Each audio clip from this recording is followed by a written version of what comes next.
Imagine holding the power to save tens of millions of lives. All it takes is the death of one man. Just 13 minutes stood between the world as we know it and a completely different history. One where World War II might have ended before it truly began. This is the story of Georg Elser, an ordinary carpenter who single-handedly planned and nearly executed the perfect assassination of Adolf Hitler. Munich, November 8th, 1939. The annual gathering of party veterans is underway at the Bürger Braukeller. The hall is thick with smoke, and standing at the podium is the Führer of the Third Reich. The crowd cheers with fanatical devotion. Yet no one in the room realizes that right behind the dictator's back, hidden inside a wooden pillar, a time bomb is ticking. Programmed with deadly precision, it is set to detonate at exactly 9:20 p.m., at the very climax of his speech.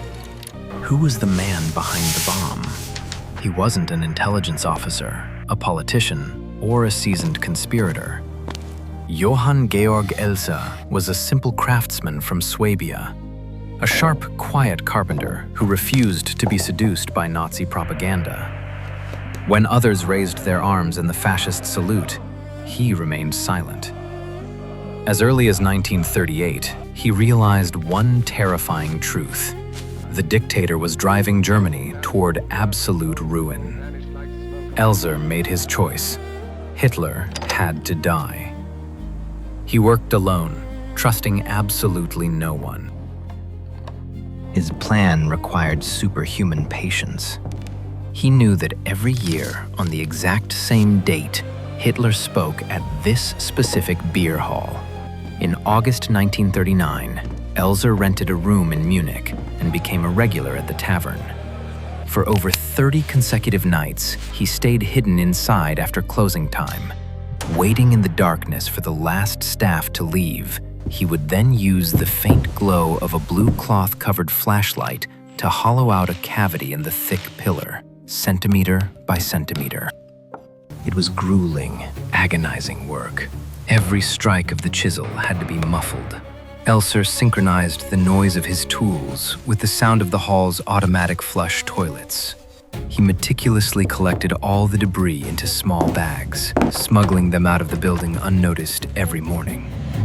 Finally, he planted a custom-built bomb inside the wall. Drawing on his experience from a clock factory, he engineered a mechanism capable of being set up to 144 hours in advance. An absolute masterpiece of engineering. The evening of November 8th arrives. The bomb is armed.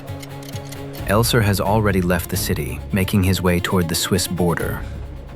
Back at the beer hall, everything is going exactly to plan. But then, the most unpredictable player enters the game. The weather. A thick, impenetrable fog descends over Munich, grounding all flights. To make it to a military briefing in Berlin, Hitler is forced to take a special train. To catch his departure, he unexpectedly cuts his speech short. At 9:07 p.m., exactly 13 minutes before the scheduled explosion, Hitler abruptly leaves the podium and hurries out of the hall. 13 minutes. At 9:20 p.m., a massive explosion rips through the building. The pillar is leveled to the ground, and the heavy ceiling comes crashing down directly onto the spot where the target had stood just moments before. 8 people are killed, dozens are wounded, but the primary target has escaped death. The machinery of terror launches a ruthless manhunt. Elser's fate is sealed by pure chance. Even before the bomb detonates, border guards in Konstanz apprehend him as he attempts to cross illegally into Switzerland. At first, it's nothing more than a routine check. But in his pockets, customs officers discover a pair of wire cutters, sketches of a detonator, and a postcard showing the interior of the Munich beer hall. When news of the assassination attempt reaches the border, these items become a definitive death sentence in the eyes of the Gestapo. Investigators refuse to believe this simple craftsman acted alone. They suspect a complex British intelligence conspiracy. Elser is subjected to brutal torture for weeks, interrogated and beaten by the highest-ranking SS executioners.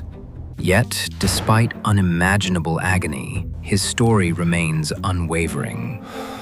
"I simply wanted to prevent bloodshed." After long months of inhumane interrogation, the regime is forced to swallow a bitter truth. This one man, armed only with hand tools, had completely outsmarted the entire security apparatus of the Third Reich. Georg Elser never stood trial. He was kept alive to be a prized exhibit in a show trial after the war was won, held as a special prisoner in Sachsenhausen and Dachau. On April 9, 1945, just 1 month before the fall of Nazi Germany, he was murdered with a shot to the back of the head, on direct orders from Berlin. Forgotten for decades, today he is reclaiming his place in collective memory as a symbol of unyielding courage. An ordinary carpenter who was a mere 13 minutes short of changing the fate of the entire world.